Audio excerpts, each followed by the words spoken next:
Once upon a time in a kingdom far away, history tells a story of a prince born of slaves.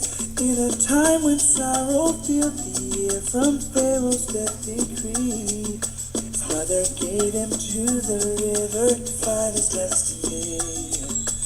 As he grew to manhood in a palace filled with gold, he could not endure the thought of slavery in his soul. Setting out to take a journey with the truth like he within, heard the words of wisdom floating on the desert wind. I will lift you through the fire, take my hand and part the sea. If you'll trust me, I will lead you to your destiny.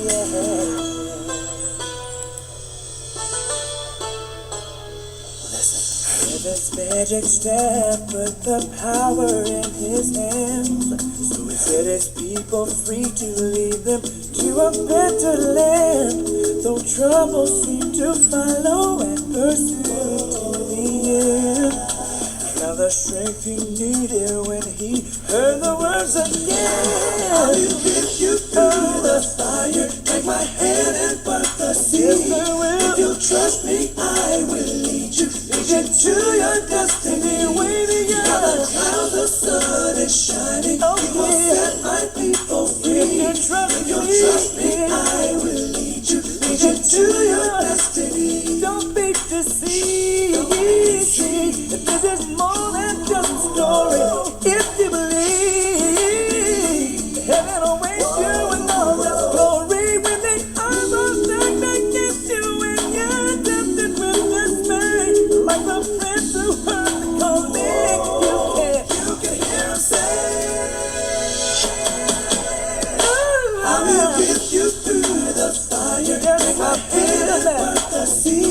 If you trust me, I will lead you to your destiny. Beyond the clouds, the sun is shining. He will set my people free. If you trust me, I will lead you to your destiny. All my children sing, I will get you through the fire, take my hand and part the sea. If you trust me, I will lead you to your destiny.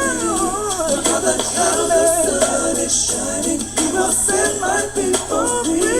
If you trust me, I will lead you to your destiny. I will lift you through the fire, take my hand and part the sea. If you trust me, I will lead you to your destiny. Beyond the clouds, the sun is shining. He will set my people free. If you trust me, I will lead you to your destiny. To your destiny. If you just trust me, to your destiny. Romans 6:6. Our old man was crucified with him, that the body of sin might be done away with, that we should no longer be slaves of sin. This is morning glory, and this is the next day, and let it be the best day of the rest of your life. It's time to hear a word from the Lord. Crisis of faith, peace. Choose today.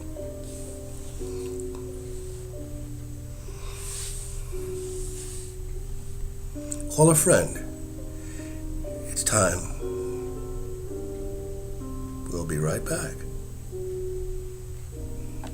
Settle in and relax.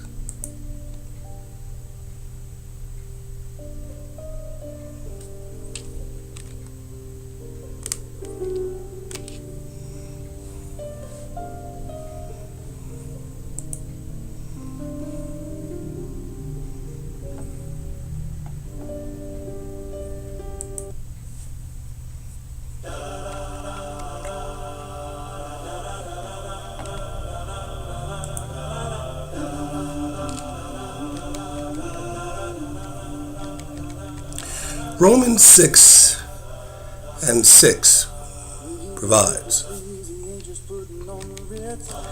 Paul writes to the Romans, he says, our old man, meaning my old man, his old man, was crucified with him, that the body of sin might be done away with, that we should no longer be slaves of sin.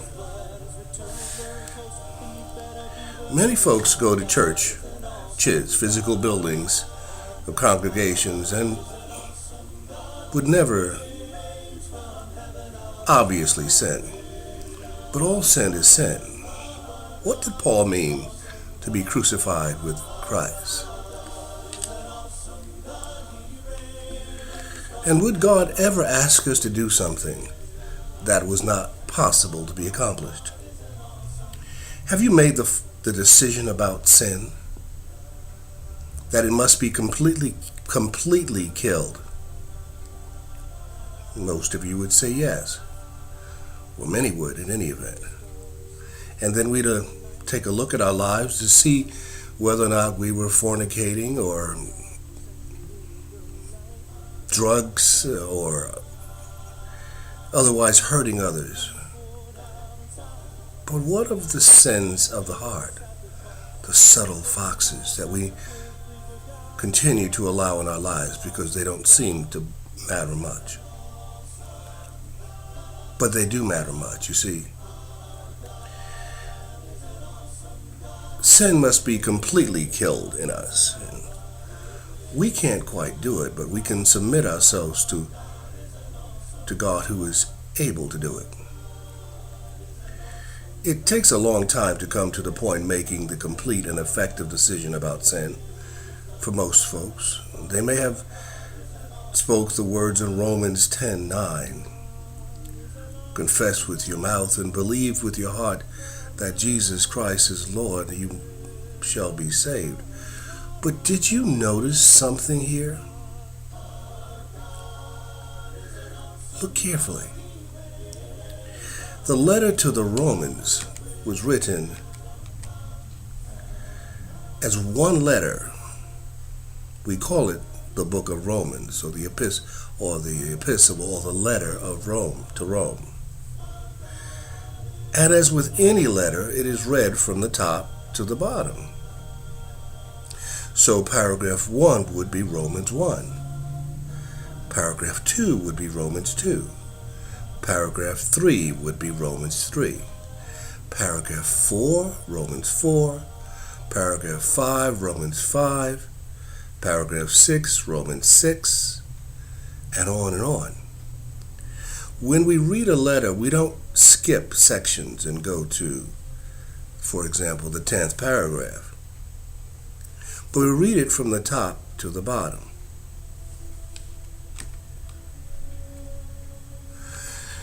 In this instance, Paul wrote a letter preparing the hearts of the Romans to confess with their mouth and believe with their heart that Jesus Christ is Lord. He set out a number of preconditions. And in the 6th paragraph and the 6th sentence, which I cannot overemphasize, he writes, I, Paul, am committed to crucify the old man with him, that him that is able to keep us from falling and to present us faultless before the presence of his glory, that the body of sin in me might be done away with. That sin, when Paul spoke of this way, he said, O wretched man that I am, who will deliver me from this body of death? Whenever I would do good, evil is ever present with me. The things that I do not want to do, and the things I don't want to do, I find no way to accomplish. I am stuck. But Paul wrote the revelation that God had given him. This is the same Paul who was on his way to Damascus. And Jesus in Acts chapter 9 says to Paul, that would be 9 years after Jesus was crucified and rose from the grave. He said, Paul, why art thou crucified? Why art thou persecuting me? And Paul said, Saul, as his name was Saul at that time, said, Lord, I don't know who thou art. Who art thou? He says, I am Jesus. See, Jesus spoke directly to Paul 9 years after his resurrection, 9 years after he had taken his position on the right hand of the Father. And he came back to earth numerous times, but one of these times is during the time of Paul's life. And Paul was blinded, and we know the story. He continued on to the house of Ananias, and Ananias laid his hands on him, and his name was changed from Saul to Paul, and he then writes most of the New Testament. And in his writings we have this letter to the Romans, explaining to them how to be prepared to be saved. And in the 6th paragraph he says, the old man was crucified that the body of sin might be done away with, that I should no longer live as a slave to sin. You see, that decision was absolute to Paul. And Paul would go through the fire. You see, it is through the fire that the crucifixion occurs. We might not be nailed to a cross, but this body, our ideas, our thoughts, our desire to control our circumstance, even those we can control, must be nailed to the cross. Jesus said, I could have called down a legion of angels, but I didn't. And I'm reminded of the charge that was given to Satan as relates to Job. He says, you may take what he has, but you cannot have his life.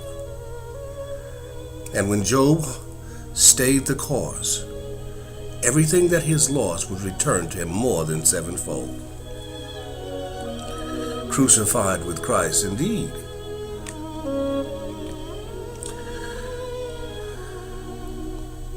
You see, the greatest moment in our life, once we decide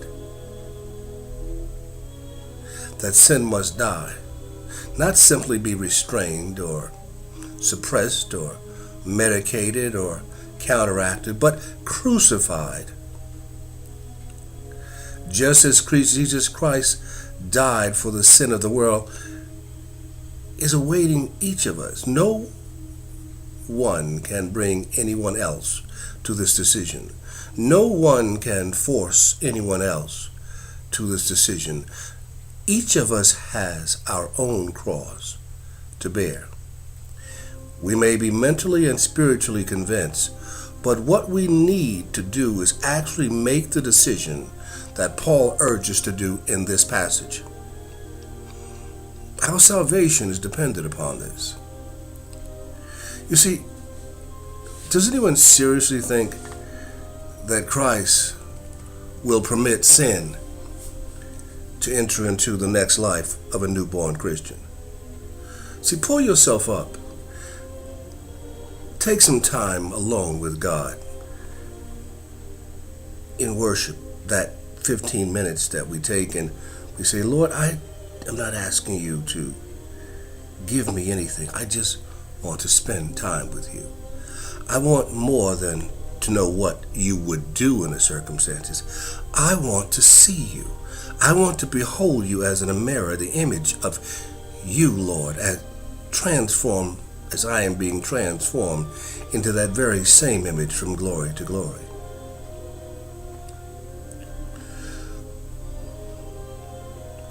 Lord, identify me with your death until I know that sin is dead in me.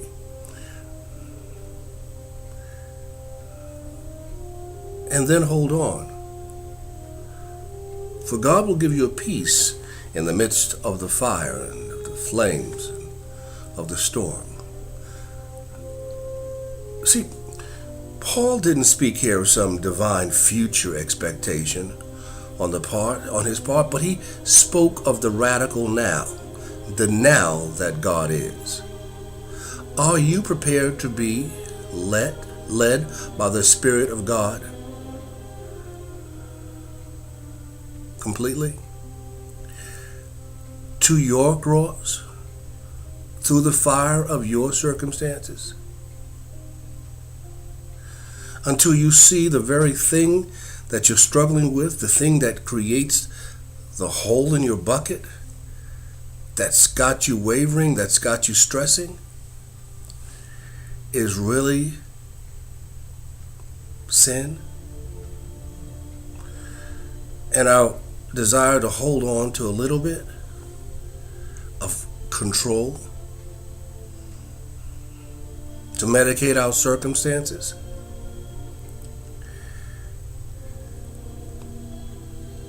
If you are truly prepared to be saved and to hear the Lord say, "Well done, my good and faithful servant, enter into the house of the Lord," after the transition occurs, then we must be completely convinced that no sin, even what appears to be the least, our mindset about things, must be put in the fire. This is more than conduct. This is identity.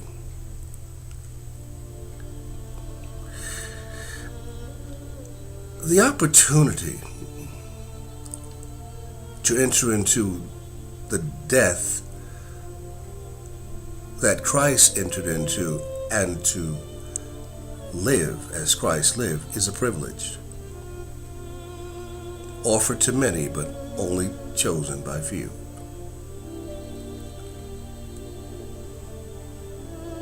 Paul takes us from Romans 6:6 to 7 and 8 and 9 and 10. And once we are convinced that sin must be crucified, he says, now if you will confess with your mouth and believe with your heart that Jesus Christ is Lord, you shall be saved. But this is conditioned upon the resolve that sin must end in my life.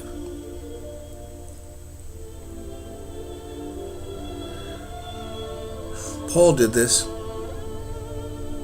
and he's shown us the way, because he wrote the letter to the Galatians also. And one of the most glorious scriptures that you will ever see is the letter that he wrote to the Galatians. And we're going to skip all the way down to the second paragraph. That would be Galatians 2. And we're going to look at the 20th sentence, because of the limited amount of our time today. But I encourage you to read the rest. And he writes these words: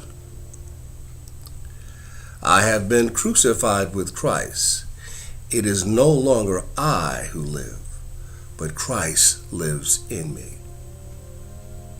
I repeat, I have been crucified with Christ. It is no longer I who live, but Christ who lives in me. Paul is saying he has surrendered his life so much to Christ that whatever he wants, in whatever circumstances, he will take him through. He has a peace that surpasses all understanding. He trusts that the Lord, once he starts the work, he wrote this in Philippians, the letter to Philippi, first paragraph in the 6th sentence. He wrote, every good thing that God has started, he will finish. Today, do you trust the Lord? Do you believe that every good thing that God has started, he will finish, and that you are a good thing, and what God has blessed, and he has blessed you, no man can curse? Do you believe and trust the Lord? Trust in the Lord with all thy heart, and lean not to thine own understanding. In all thy ways acknowledge him, and he will what? Direct your path. He will be a lamp unto your feet, a light unto your pathway. Suffer if you will, but suffer unto righteousness. And do not continue to suffer the same test over and over again.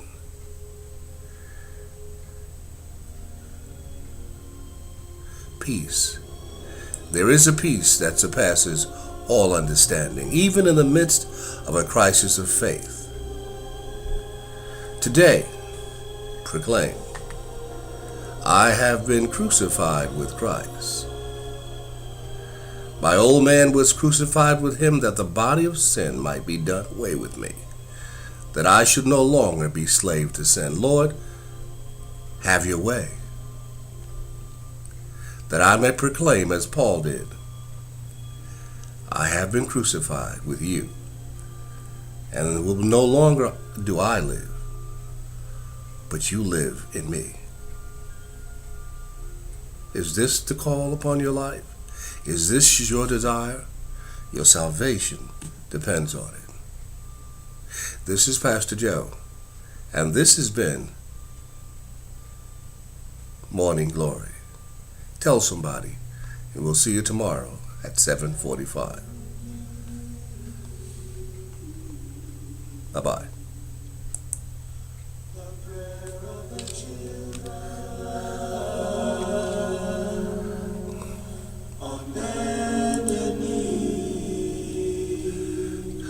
In the shadow of an unknown, empty eyes with no more tears to cry, turning heavenward toward the light, crying, Jesus, help me to see the morning.